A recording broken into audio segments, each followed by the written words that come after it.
Now अब मैं आपको, अगर घर में आप सत्संग करते हैं तो बिल्कुल ही सिंपल रखिए। आपको क्या चाहिए? क्योंकि हमने देखा है गुरुजी अपने आसन पे बैठते थे। गुरुजी ने तो चोला छोड़ दिया, पर गुरुजी ने सिर्फ चोला बदला है, चोला छोड़ा नहीं है। जी।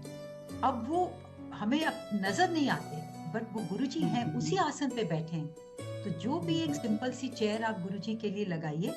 It doesn't have to be any fancy chair. आपको नई कुर्सी नहीं खरीदनी। जो आपके घर में चेयर है, देखिए बहुत आप समझिए कि आपका सबसे प्यारा गेस्ट अगर आ रहा है घर में, आप क्या करेंगे? जी। आप वही भाव रखिए, और उस भाव के साथ ये भी रखिए कि फोकस आप गुरुजी पे रखिए। गुरुजी उस भाव पे रखिए, ना कि आप डेकोरेशंस में लगे रहे ताकि आपका ध्यान उधर जाए। और बहुत ज्यादा जब डेकोरेशंस होती हैं, तो जो संगत बैठी है वो भी गुरुजी की तरफ फोकस करने के बदले उन चीजों को देखते रहते हैं, उनको निहारते रहते हैं कि ये फूल कितने अच्छे लगे हैं, ये मूर्ति कितनी अच्छी है, लाइट्स कितनी अच्छी हैं।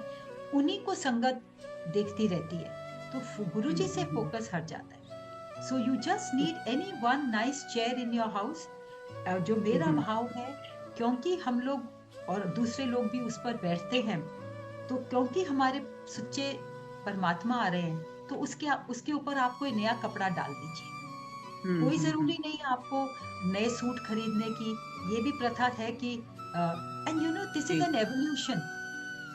जब शुरू में मैंने कोई सत्संग किया, जैसे किसी ने मुझे गाइड किया कि आप एक नया सूट लाइए, अनस्टिच्ड, वो ही बिछाइए उसके ऊपर, उसका दुपट्टा जो है वो चेयर की साइड पे लगा दीजिए। मैंने वैसे किया, but now over time I don't feel the need of doing that. और मैं एक ओके। संगत की जो मैं बात कर रही हूँ, उन्होंने कहा, गुरुजी ने उनको खुद कहा कि मैं अपने कपड़े पा के आना, मेरे लिए कपड़े लगाने की जरूरत नहीं है। तो हाँ। आप इस भाव से निकल जाइए कि आपको नया सूट लगाना है।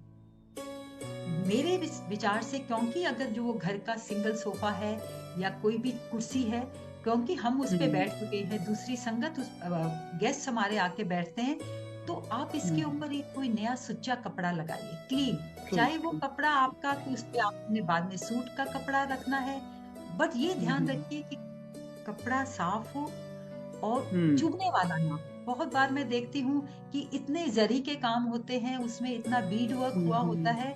मेरा भाव ये है कि गुरुजी वहां बैठेंगे, बहुत नरम होना चाहिए। किसी किस्म का उसमें ऐसा नहीं होना चाहिए कि वो देखने में तो बहुत सुंदर लग रहा है, पर शायद शायद चुभ रहा हो जो बैठेगा। आप अगर बैठेंगे उस पे, तो आप बैठ पाएंगी? So true, just true. That. And even if you don't, you know there is, सिर्फ एक आप कोई अच्छी सी बेडशीट भी लगा सकते हैं, नई साफ bedsheet, that's all. You don't need anything else. और फिर एक जोत बहुत जरूरी है, बिकॉज गुरुजी तो जोत में ही बसते हैं। लाइट में लाइट आ, यूनिवर्सल लाइट, लाइट जो आया तो लाइट चला जाऊंगा। सो दैट जब वो जोत जलाते हैं, इट सिग्निफाइज हिज प्रेजेंस।